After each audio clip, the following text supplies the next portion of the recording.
ನಮಸ್ಕಾರ.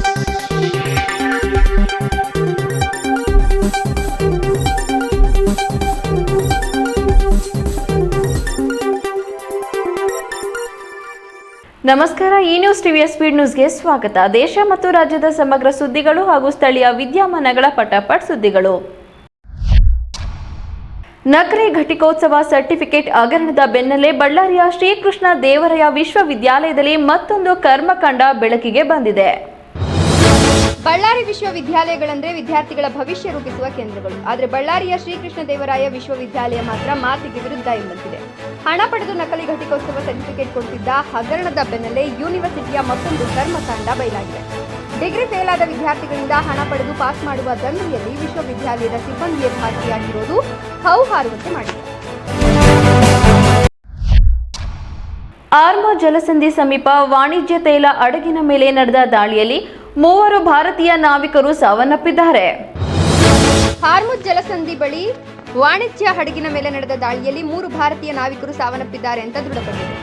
ಒಮಾನ್ ಕೊಲ್ಲಿಯಲ್ಲಿ ಪಲಾವ್ ಧ್ವಜದ ಎಂಟಿ ಸೆಟ್ಟಬಲ್ಲೋ ವಾಣಿಜ್ಯ ತೈಲ ಹಡಗಿನ ಮೇಲೆ ನಡೆದ ದಾಳಿಯ ಬಿಕ್ಕಟ್ಟಿನ ನಡುವೆಯೂ ಅದರಲ್ಲಿದ್ದ ಬಹುತೇಕ ಭಾರತೀಯ ನಾವಿಕರನ್ನು ಸುರಕ್ಷಿತವಾಗಿ ರಕ್ಷಿಸುವಲ್ಲಿ ಭಾರತ ಯಶಸ್ವಿಯಾಗಿದೆ.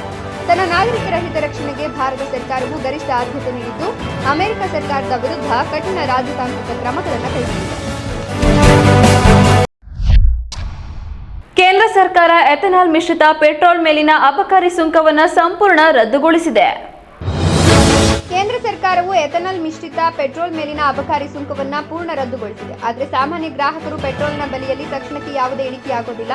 ಹಣಕಾಸು ಸಚಿವಾಲಯದ ಅಧಿಕೃತ ಪ್ರಕಟಣೆಯ ಪ್ರಕಾರ ಈ ಅಬಕಾರಿ ಸುಂಕ ವಿನಾಯಿತಿಯು ಕೇವಲ ಹೆಚ್ಚಿನ ಪ್ರಮಾಣದ ಎಥೆನಾಲ್ ಮಿಶ್ರಿತ ಪೆಟ್ರೋಲ್ಗೆ ಮಾತ್ರ ಅನ್ವಯಿಸುತ್ತದೆ.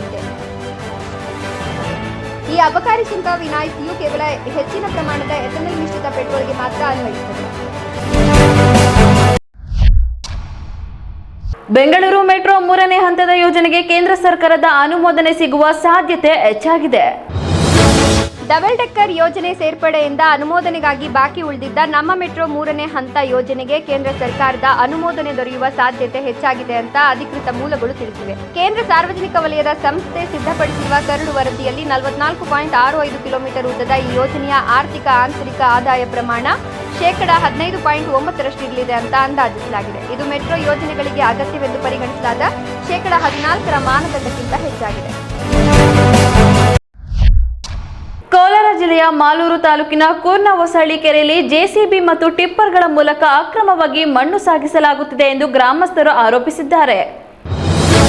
ಕೋಲಾರ ಜಿಲ್ಲೆಯ ಮಾಲೂರು ತಾಲೂಕಿನ ಕೂರ್ನಹೊಸಹಳ್ಳಿ ಕೆರೆಯಲ್ಲಿ ಅಕ್ರಮ ಮಣ್ಣು ಲೂಟಿ ಆರೋಪ ಕೇಳಿಬಂದಿದೆ. ಜೆಸಿಬಿ ಹಾಗೂ ಟಿಪ್ಪರ್ ಲಾರಿಗಳ ಮೂಲಕ ಕೆರೆಯ ಮಣ್ಣನ್ನು ಅಕ್ರಮವಾಗಿ ಸಾಗಿಸಲಾಗುತ್ತಿದೆ ಅಂತ ಸ್ಥಳೀಯರು ಆರೋಪಿಸಿದ್ದಾರೆ. ಹಲವು ದಿನಗಳಿಂದ ಅಕ್ರಮ ನಡೀತಿದ್ರೂ ಅಧಿಕಾರಿಗಳು ಯಾವುದೇ ಕ್ರಮ ಕೈಗೊಂಡಿಲ್ಲ ಅಂತ ಗ್ರಾಮಸ್ಥರು ಆಕ್ರೋಶ ವ್ಯಕ್ತಪಡಿಸಿದ್ದಾರೆ. ಅನುಮತಿ ಇಲ್ಲದೆ ಇಟ್ಟಿಗೆ ಕಾರ್ಖಾನೆಗಳಿಗೆ ಮಣ್ಣು ಸಾಗಿಸಲಾಗುತ್ತಿದೆ ಎಂಬ ಆರೋಪವೂ ಕೇಳಿಬಂದಿದೆ. ಅಕ್ರಮ ಮಣ್ಣು ದಂಧೆ ತಡೆದು ತಪ್ಪಿತಸ್ಥರ ವಿರುದ್ಧ ಕಠಿಣ ಕಾನೂನು ಕ್ರಮ ಕೈಗೊಳ್ಳುವಂತೆ ಗ್ರಾಮಸ್ಥರು ಒತ್ತಾಯಿಸಿದ್ದಾರೆ. ಕೆರೆಯ ಸಂರಕ್ಷಣೆಗಾಗಿ ತಕ್ಷಣ ಸ್ಥಳ ಪರಿಶೀಲನೆ ನಡೆಸಬೇಕು ಅಂತ ಸಾರ್ವಜನಿಕರು ಆಗ್ರಹಿಸಿದ್ದಾರೆ.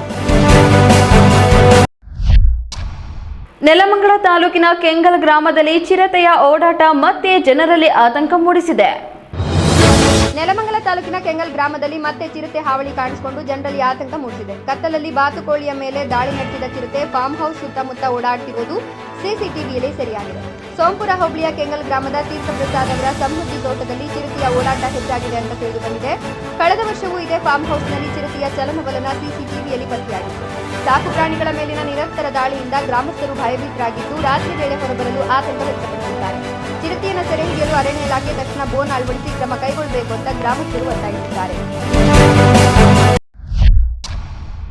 ಹಾಸನದ ಕೃಷಿ ವಿಜ್ಞಾನ ಕಾಲೇಜಿನ ವಿದ್ಯಾರ್ಥಿನಿಯರ ಹಾಸ್ಟೆಲ್ನಲ್ಲಿ ಸಾಂಬಾರ್ನಲ್ಲಿ ಹಲ್ಲಿ ಪತ್ತೆಯಾದ ಬಳಿಕ ಅದನ್ನು ಸೇವಿಸಿದ್ದ 15 ವಿದ್ಯಾರ್ಥಿನಿಯರು ಅಸ್ವಸ್ಥರಾಗಿದ್ದಾರೆ. 6 ಮಂದಿಯನ್ನು ಹೆಚ್ಚಿನ ಚಿಕಿತ್ಸೆಗೆ ಆಸ್ಪತ್ರೆಗೆ ದಾಖಲಿಸಲಾಗಿದೆ. ಹಾಸನ ಜಿಲ್ಲೆಯ ತಾಲೂಕಿನ ನರಸಾಪುರದಲ್ಲಿ ಕೃಷಿ ವಿಜ್ಞಾನ ಕಾಲೇಜಿನ ವಿದ್ಯಾರ್ಥಿನಿಯರ ಹಾಸ್ಟೆಲ್ನಲ್ಲಿ ದೊಡ್ಡ ಅಚಾತುರ್ಯವೊಂದು ನಡೆದಿದೆ. ವಿದ್ಯಾರ್ಥಿನಿಯರು ರಾತ್ರಿಯ ಊಟ ಮಾಡುವ ವೇಳೆ ಸಾಂಬಾರ್ನಲ್ಲಿ ಹಲ್ಲಿ ಪತ್ತೆಯಾಗಿದ್ದು, ಅದೇ ವಿಷಪೂರಿತ ಆಹಾರವನ್ನು ಸೇವಿಸಿದ ಸುಮಾರು 15 ವಿದ್ಯಾರ್ಥಿನಿಯರು ತೀವ್ರವಾಗಿ ಅಸ್ವಸ್ಥಗೊಂಡಿದ್ದಾರೆ. ಊಟ ಮಾಡುವಾಗ ಸಾಂಬಾರ್ನಲ್ಲಿ ಹಲ್ಲಿ ಇರೋದು ತಡವಾಗಿ ಬೆಳಕಿಗೆ ಬಂದಿರುವ ಕಾರಣ ಅಷ್ಟರಲ್ಲಾಗಲೇ ಊಟ ಸವಿದಿದ್ದ 15 ವಿದ್ಯಾರ್ಥಿನಿಯರಲ್ಲಿ ತಕ್ಷಣವೇ ವಾಂತಿ ಹಾಗೂ ತಲೆಸುತ್ತು ಕಾಣಿಸಿಕೊಂಡು ಅಸ್ವಸ್ಥರಾಗಿದ್ದಾರೆ. ಇವರ ಪೈಕಿ ತೀವ್ರವಾಗಿ ಅಸ್ವಸ್ಥಗೊಂಡ 6 ವಿದ್ಯಾರ್ಥಿನಿಯರನ್ನ ತಕ್ಷಣವೇ ಹೆಚ್ಚಿನ ಚಿಕಿತ್ಸೆಗಾಗಿ ಹಾಸನದ ಹಿಮ್ಸ್ ಆಸ್ಪತ್ರೆಗೆ ರವಾನಿಸಿ ದಾಖಲಿಸಲಾಗಿದೆ. ಘಟನೆಯ ಹಿನ್ನೆಲೆಯಲ್ಲಿ ಜಿಲ್ಲಾ ಆರೋಗ್ಯಾಧಿಕಾರಿಗಳು ಹಿಮ್ಸ್ ಆಸ್ಪತ್ರೆಗೆ ಖುದ್ದಾಗಿ ಭೇಟಿ ನೀಡಿ ವಿದ್ಯಾರ್ಥಿನಿಯರ ಆರೋಗ್ಯ ವಿಚಾರಿಸಿದ್ದಾರೆ.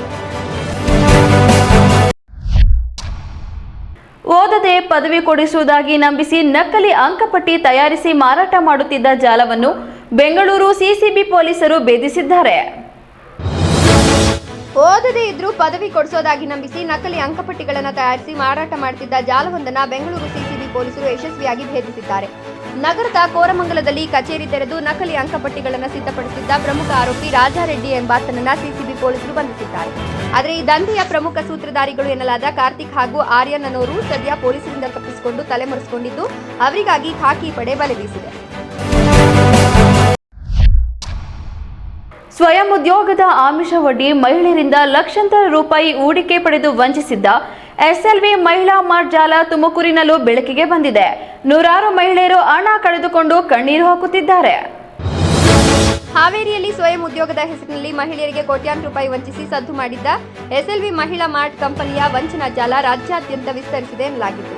ಇದೀಗ ತುಮಕೂರು ಜಿಲ್ಲೆಯಲ್ಲಿಯೂ ಮಹಾ ಮೋಸ ನಡೆದಿರೋದು ಗೊತ್ತಾಗಿದೆ. ತುಮಕೂರು ನಗರದ ಜಯನಗರದಲ್ಲಿ ಶಾಖೆ ತೆರೆದಿದ್ದ ಈ ಸಂಸ್ಥೆಯು ಗೃಹಿಣಿಯರು ಹಾಗೂ ವಿದ್ಯಾವಂತ ಮಹಿಳೆಯರಿಗೆ ಸ್ವಯಂ ಉದ್ಯೋಗದ ಆಮಿಷವೊಡ್ಡಿ 5 ಲಕ್ಷ ರೂಪಾಯಿಯಿಂದ ಹಿಡಿದು ಕೋಟಿಗಟ್ಟಲೆ ಹಣ ಹೂಡಿಕೆ ಮಾಡಿಸಿಕೊಂಡು ರಾತ್ರೋರಾತ್ರಿ ವಂಚಿಸಿ ಕೈಕೊಟ್ಟಿದೆ. ಹಾವೇರಿ ಮಾದರಿಯಲ್ಲೇ ಇಲ್ಲೂ ನೂರಾರು ಮಹಿಳೆಯರು ಹಣ ಕಳೆದುಕೊಂಡು ಬೀದಿಗೆ ಬಿದ್ದಿದ್ದು ಕಣ್ಣೀರು ಹಾಕುತ್ತಿದ್ದಾರೆ. ಜಮ್ಮು ಕಾಶ್ಮೀರದ ದೋಡಾ ಜಿಲ್ಲೆಯ ಥಾತ್ರಿ ಕಿಲೋತ್ರಾನ್ ಹೆದ್ದಾರಿಯಲ್ಲಿ ಭಾರೀ ಭೂಕುಸಿತ ಸಂಭವಿಸಿದೆ. ಜಮ್ಮು ಮತ್ತು ಕಾಶ್ಮೀರದ ಥೋಡಾ ಜಿಲ್ಲೆಯ ಪ್ರಮುಖ ಸಂಪರ್ಕ ರಸ್ತೆಯಾದ ಥಾತ್ರಿ ಕಿಲೋತ್ರಾನ್ ಹೆದ್ದಾರಿಯ ದಾರಿವಾರಿ ನಲ್ಲಾ ಬಳಿ ಇಂದು ಭಾರೀ ಪ್ರಮಾಣದ ಭೂಕುಸಿತ ಸಂಭವಿಸಿದೆ. ಪಕ್ಕದ ಗುಡ್ಡದಿಂದ ಬೃಹತ್ ಗಾತ್ರದ ಬಂಡೆಗಳು ಮತ್ತು ಟನ್ಗಟ್ಟಲೆ ಮಣ್ಣು ಹೆದ್ದಾರಿಯ ಮೇಲೆ ಬಿದ್ದ ಪರಿಣಾಮವಾಗಿ ಇಡೀ ರಸ್ತೆ ಸಂಪೂರ್ಣವಾಗಿ ಮುಚ್ಚಿಹೋಗಿದೆ. ಈ ಹೆದ್ದಾರಿಯು ಗಂಧೋ ಮತ್ತು ಬಲೇಶ್ಯಾ ಸೇರಿದಂತೆ ಹಲವು ಗ್ರಾಮೀಣ ಮತ್ತು ದೂರದ ಪ್ರದೇಶಗಳನ್ನು ಜಿಲ್ಲಾ ಕೇಂದ್ರ ಹಾಗೂ ರಾಷ್ಟ್ರೀಯ ಹೆದ್ದಾರಿಗೆ ಜೋಡಿಸುವ ಪ್ರಮುಖ ರಸ್ತೆಯಾಗಿದೆ. ಈ ನ್ಯೂಸ್ ಟಿವಿಯ ಸ್ಪೀಡ್ ನ್ಯೂಸ್ ಜೊತೆಗೆ ತಪ್ಪದೆ ವೀಕ್ಷಿಸಿ. ಈ ನ್ಯೂಸ್ ಟಿವಿಯ ಮುಖ್ಯ ಸಂಚಿಕೆ ರಾತ್ರಿ 8:30ಕ್ಕೆ.